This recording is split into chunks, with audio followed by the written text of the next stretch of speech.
Churchill said that without victory, there is no survival. Madam Speaker, indeed, I'm here after having survived in the muddy trains of the politics of our time. Indeed, Madam Speaker, it was blood, toil, tears, and sweat. I was not the lone man in the battlefield, though, Madam Speaker, several people held my hand. Madam Speaker, I'm deeply humbled by the great trust and confidence that Kandara residents showed in me by electing me as a member of Parliament. Madam Speaker, I'm indebted to my constituency and profoundly grateful for this great honor.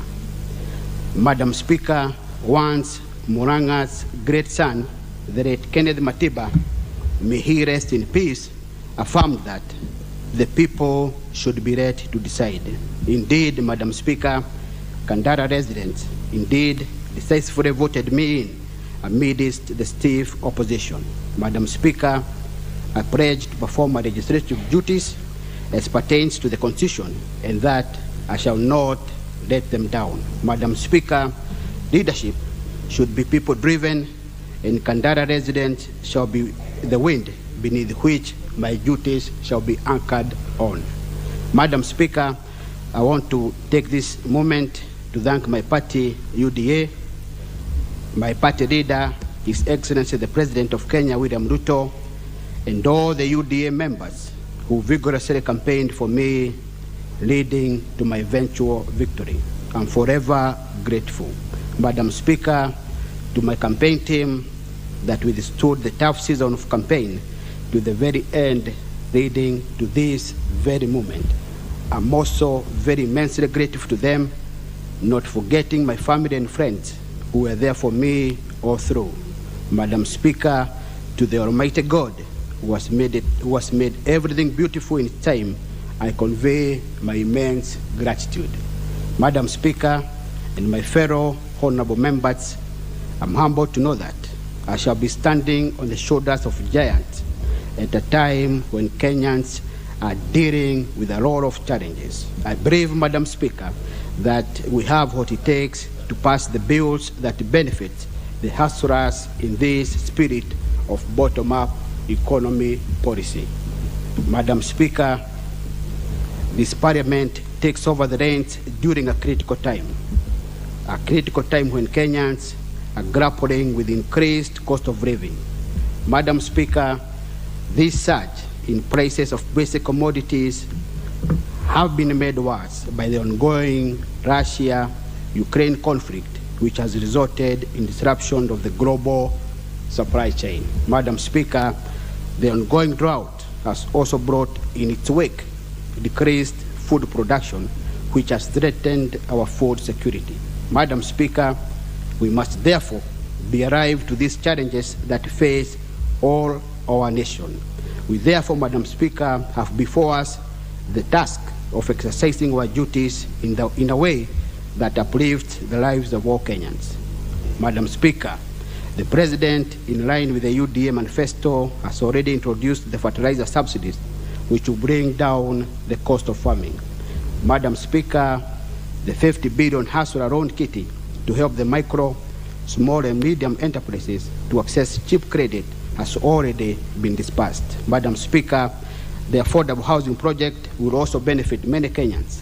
Madam Speaker, I'm ready to join hands with the President in this August House to fulfill the President's agenda for Kenyans. To my constituency, those who have trusted in me, I tell them, my Kandara people, that in me they have a leader who has already been liaising with stakeholders to ensure I better the livelihoods of my people. Once more, Madam Speaker, I would like to thank them for giving me this chance to offer them selfish leadership that will be all about changing lives. Madam Speaker, I look forward to the days ahead with a lot of hope. May God bless you, may God bless this August House, and may God bless Kenya. Thank you, Thank you, Madam Speaker. Thank you very much, Member for Kandara. The Honorable Beatrice Kemei, Member for Kericho. Okay, thank you very much, Madam Speaker. I want to appreciate the mover of this motion, Honorable Member, who is my sister. I want to also say this is a motion that is affecting us as members of Parliament, affecting the parents, affecting the teachers, affecting everybody. I'm saying this because uniform is very important. First, I'm reminded of the days we were in school, and anybody who does not come with uniform is not part of the school. So for identification, uniform is key. And when we talk of standardizing, it is important in the sense that it will bring equality. It is an equalizer.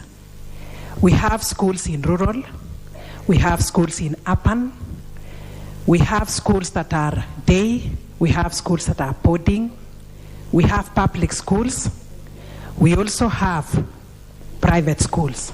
But when we standardize, it will bring equality. It will not be tied to performance. Madam Speaker, you look at national schools, ideally and naturally they perform because of the entry behavior. They perform better than the schools that are in the sub-county or in the extra county.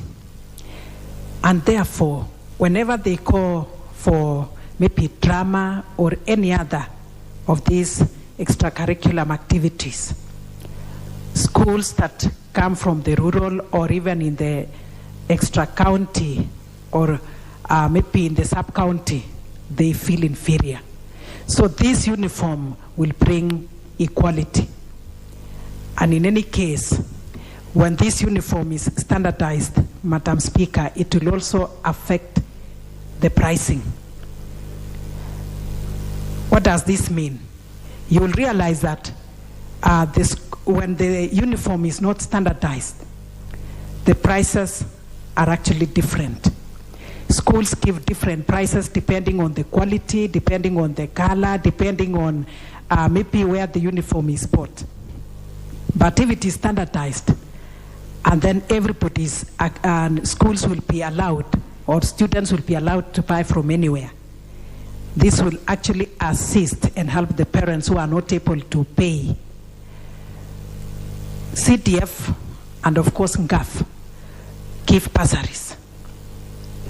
And this one, students can learn in school, but there's no money for uniform.